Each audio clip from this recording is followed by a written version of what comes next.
let's talk about interdimensional beings and spirit guides, allies, these types of beings that we tend to attract and work with throughout our lives. And why do they come?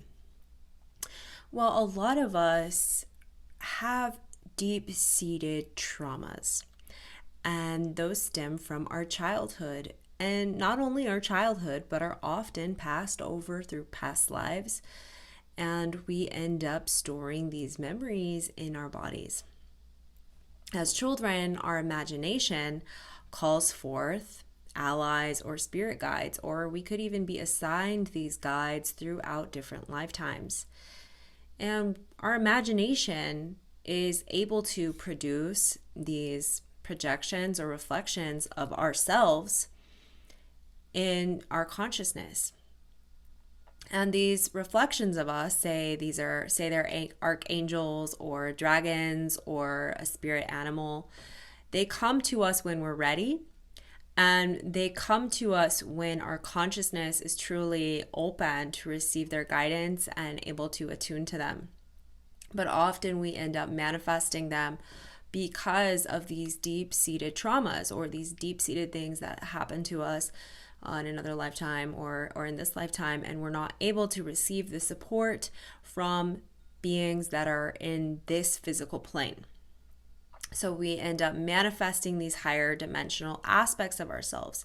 So a spirit guide or a spirit ally or even a galactic ally is actually an aspect of you. It's an aspect of your own consciousness and your own divinity. It's not really separate from you, although it might appear that way, but it's a branch. As if you're a tree, it's a branch of your imagination. I like to think about it this way, as a tree is a single organism, right? Not necessarily a tree exists in its full embodiment, right? And its roots and branches, and it connects to every single other tree. And not only does that tree connect to all these other trees, but that tree also produces fruit, or it produces other life forms. And all these other life forms are able to exist because of that tree, and they're able to find home or sanctuary in that tree. We have different insects, tons of insects that live in a tree. We have tons of birds and other microorganisms that are all sharing that tree.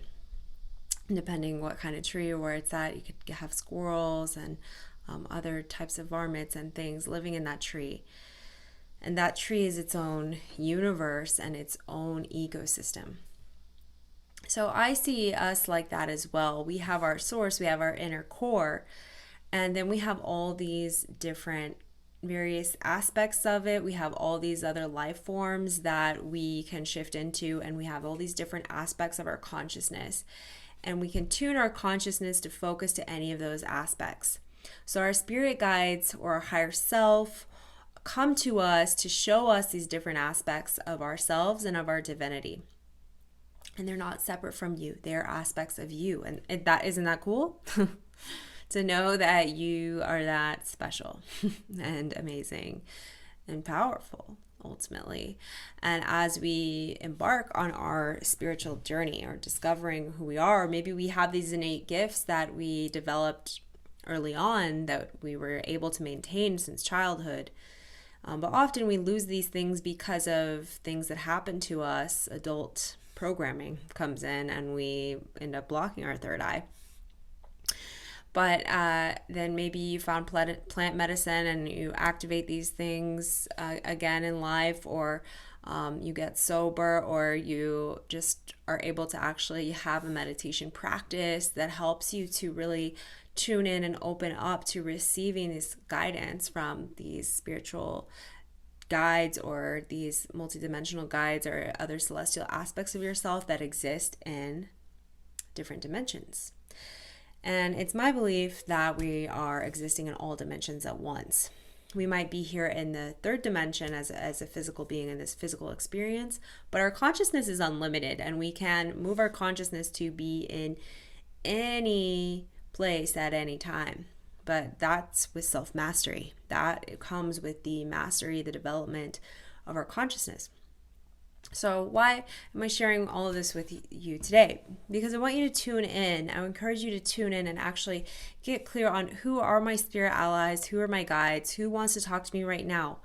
And how do you do this? How do you find out who your spirit guides are? How do you find out who is there to support you? What aspects of you are there that want to help support you in taking the next step in your journey in your life? Or maybe you need support in a certain area. Well, tune in. Take some time to meditate and journal.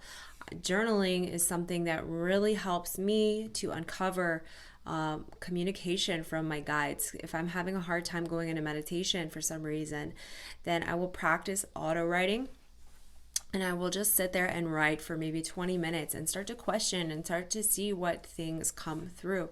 Start to ask who my guides are. Start to ask for the support. And hey, is there any support I can receive right now? What do I need to change in my life? And really trusting yourself to be able to bring forth that higher consciousness through you, through your being, through you are a channel. You're a channel. And sometimes we have to clear and dump out feelings, things that are blocking us from being a clear channel. And sometimes we need to maybe change our diets to be able to receive the message, or stop consuming so much outside of ourselves. We need to take that time to be clear and to allow ourselves to actually receive the transmissions that our higher self or our guides are trying to send us.